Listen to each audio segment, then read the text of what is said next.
Hello everyone, I'm the Saxy Gamer. Today we're here to discuss who I believe to be the top 3 religious leaders in Civilization 6 with Rise and Fall included. Much like with the other videos I've done for the various other categories, I'm not going to go too in-depth in this video just because I have done in-depth leader spotlights on every leader in Civ 6, so if you want to check out the videos for each of the 3 leaders that are featured in this video, I will make sure to link them in the description below. Also in the description below, we have the link to the spreadsheet that has all of the tier rankings for all of the leaders compiled into one, so that's down there. And there's a link to join our community Discord if you are interested in interacting with the Saxy Gamer community or setting up multiplayer games or asking questions or anything. The link to that Discord is down in the description below as well. So, and much like with the other videos, this list is going to be in no particular order. It's just going to be what I believe to be some of the very best religious leaders in the game. So, let's go ahead and start talking about the first of the 3 leaders, Peter of Russia. So, Peter of Russia is one of the best religious leaders in the game because of 2 of his traits, and they are the Lavra and his ability, Mother Russia. So, the Lavra is very good. It's not that insane for religious games just because it doesn't really provide very many additional religious yields, but one thing that is super nice about the Lavra is that you can build it in half the time of a usual holy site. So this means that you're going to be able to get one down faster to start producing great profit points. Maybe you can get down an earlier shrine as well. It means that whenever you found more cities, you can get these down very quickly. You can get the faith from them very easily, and you're just going to have to spend a lot less resources into the Lavra as opposed to a holy site, which would take, double the amount of production to build. So the Lavra helps save you a bit of time. It helps you start working towards your profit a little bit faster, and for that it is very good.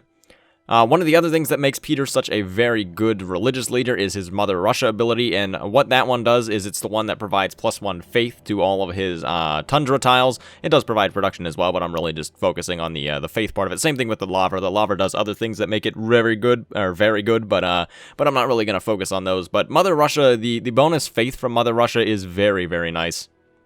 So in the early game, since Russia does have a tundra spawn bias, what this means is that you're going to be able to get to your Pantheon very, very quickly.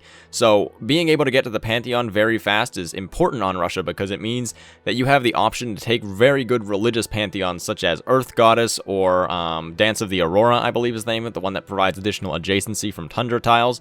And this combined with the Lavra means that you can get some ridiculously high adjacency bonuses on your Lavra.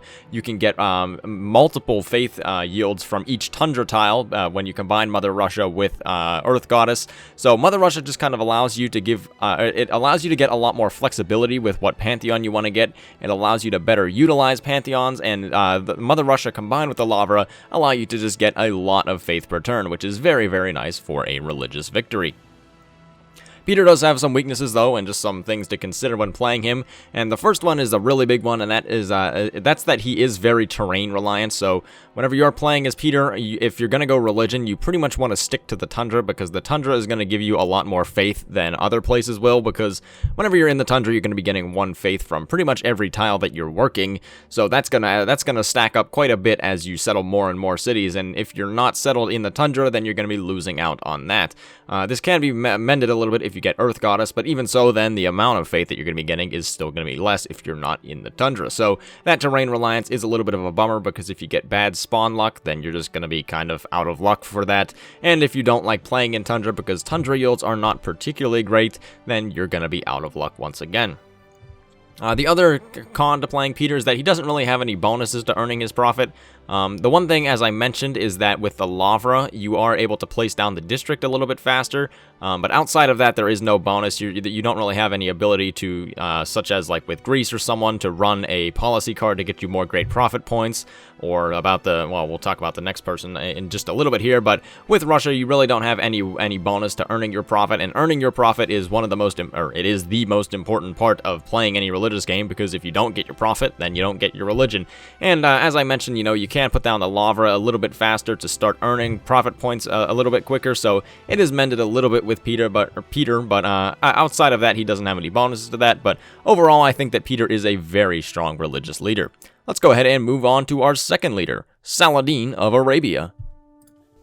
Saladin is the leader in Civ 6 that I think probably has the most religious benefits out of all the leaders. This is up to debate, but some of the things that make Saladin so good include his the fact that he is guaranteed to get a profit, so no matter what as Saladin, even if you don't build a single holy site in the entire game, you'll still be able to get a great profit, which is absolutely, it's very, very nice, especially when you're playing on higher difficulties, because if you're playing on deity, then there is a little bit of pressure to make sure that you get a profit, because the AI can get to them quite quickly, but with Saladin, all of that pressure is lifted off of your shoulders because you don't really have to rush towards it too much. You can do other things in the early game if you want. You could go maybe attack a city-state next to you, or attack one of your nearest neighbors, or build a different district that's not a holy site, because no matter what you do, you're still going to be able to get a profit and still going to be able to get a religion. So just the little bit of flexibility that grants is very nice when you're playing as Saladin. One of the other big things with Saladin is his Righteousness of the Faith ability, so that's his ability that makes it so that he can purchase his worship building for 1/10 of the normal faith cost, and once he gets a worship building in a city, it adds an additional 10% science, faith, and culture to that city. So this is an incredibly good ability. For one, being able to purchase your worship building for 1/10 of the usual faith cost makes it so that it is practically free, because I believe in most cases this makes it around 30 faith, which most of the time when you're playing as Saladin, you're going to be making more than 30 faith per turn, so that's going to be like, it's practically going to be a free building, and then you also get the benefit, or the additional yields from that worship building pretty much for free, so that is nice.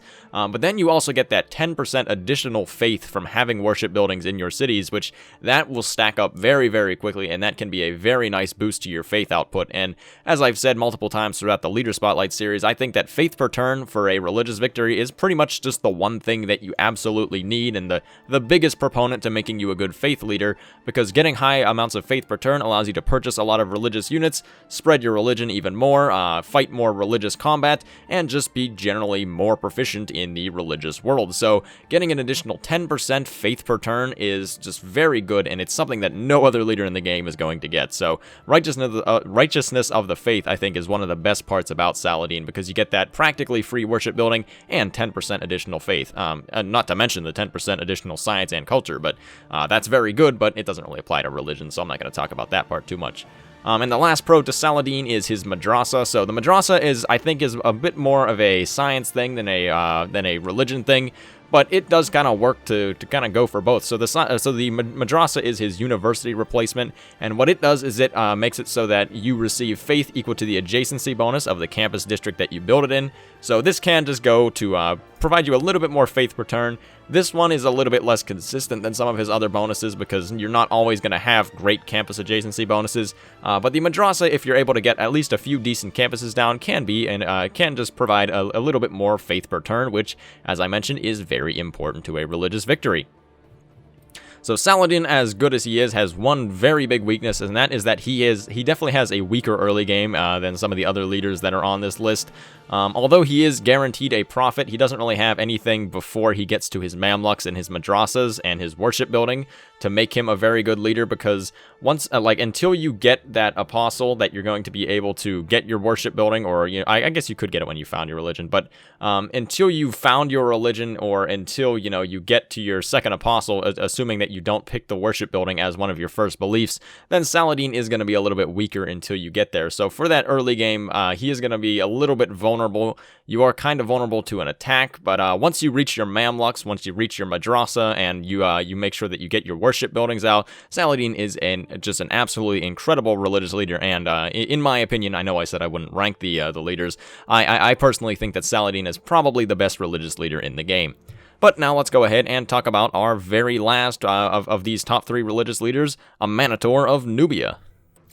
As I mentioned in the leader spotlight that I did for a Manator, she is easily one of my favorite civs in all of Civ 6, but one of the reasons that she's so good as a religious leader is just because of her ability to be able to place down districts faster, as well as her Nubian Pyramid. So, whenever you're playing as a Manator, you're going to be able to produce districts 20% faster, and then if you put a Nubian Pyramid next to the city center as well, then it's going to boost up to 40%. So this is going to make it so that it's a little bit easier to place down your holy site districts. You can place down them without spending so many resources. But the Nubian Pyramid also helps out as well because it's going to generate a little bit of faith. You can surround your holy sites with Nubian Pyramids to get some pretty decent faith output tiles. So that's going to help get you a little bit of faith per turn. It's going to help get you down a lot more holy sites. You're going to be able to get a lot more buildings that are providing faith per turn from those holy sites. And that's just kind of the bulk of what makes a Manator such a good religious leader. The other one really big thing about a Manator and playing her as a religious leader is that she is very versatile. And I know this doesn't really correspond directly to religious victory, but a Manator is one of the best civs for going like religion and something else just because of the Nubian Pyramid, and that it will provide, faith and something else, like faith and science if you put it next to a campus, or faith and culture if you put it next to a theater square. So even when you're going a Manator, and if you want to go religion, you can use your religion to augment another victory type very easily with a Manator, just due to her ability to get multiple things from the Nubian Pyramid. So you can get multiple yields to kind of steer you in two directions at once, and that's one of the very nice things about playing her, is that you don't necessarily have to fully commit to religion. You don't, if something goes wrong, you can switch to another victory type, but you can still kind of keep pressuring for that religious victory no matter what you're doing as her. So that's kind of what makes her such a strong religious leader. She does have some cons as well, though. One of the big ones is that she doesn't have a bonus to earning a great profit. So, sure, you are able to build the holy site 20% faster, or 40% if you have a Nubian Pyramid, but if you're going to rush a holy site on deity or something like that, you're probably not going to get that 40%. So it's going to be a 20% production boost to the holy site, which isn't too significant. That might take off one turn or maybe two. So there's not going to be really any bonus towards getting those great profit points earlier. So that is something that sucks because, as I mentioned, getting a great profit is very important to getting a religion. Well, actually, it's crucially important to getting a religion, because without a profit, you have no religion, and without a religion, you have no religious victory. The other thing about a Manator is that her faith bonus is a little bit lower than some of the other leaders on this list. So like with Russia, that gets faith yields from, all of his tundra tiles. If you're playing a Manator, not only do you have to have desert, but you also have to have Nubian Pyramids on those desert tiles in order to get faith from them. And unlike Saladin, she doesn't get any insane worship building ease of construction boost, and she doesn't get any additional percentage-based faith boost from it. So her faith bonus is a little bit lower than some of the other leaders on this list, but I think that is made up for in her general versatility. So thank you everyone for watching. I've been the Saxy Gamer. If you enjoyed the video, feel free to like. If not, feel free to dislike. If you're looking for more Civilization 6 content, feel free to subscribe. If I had to include any honorable mentions for this video, I would probably include John Curtin as one. I would probably include Guitarja as another. And that's probably the only two. I think they are both very good religious leaders. They're still not quite to the level as these three, but they are very competent nonetheless. So thank you for watching, and goodbye.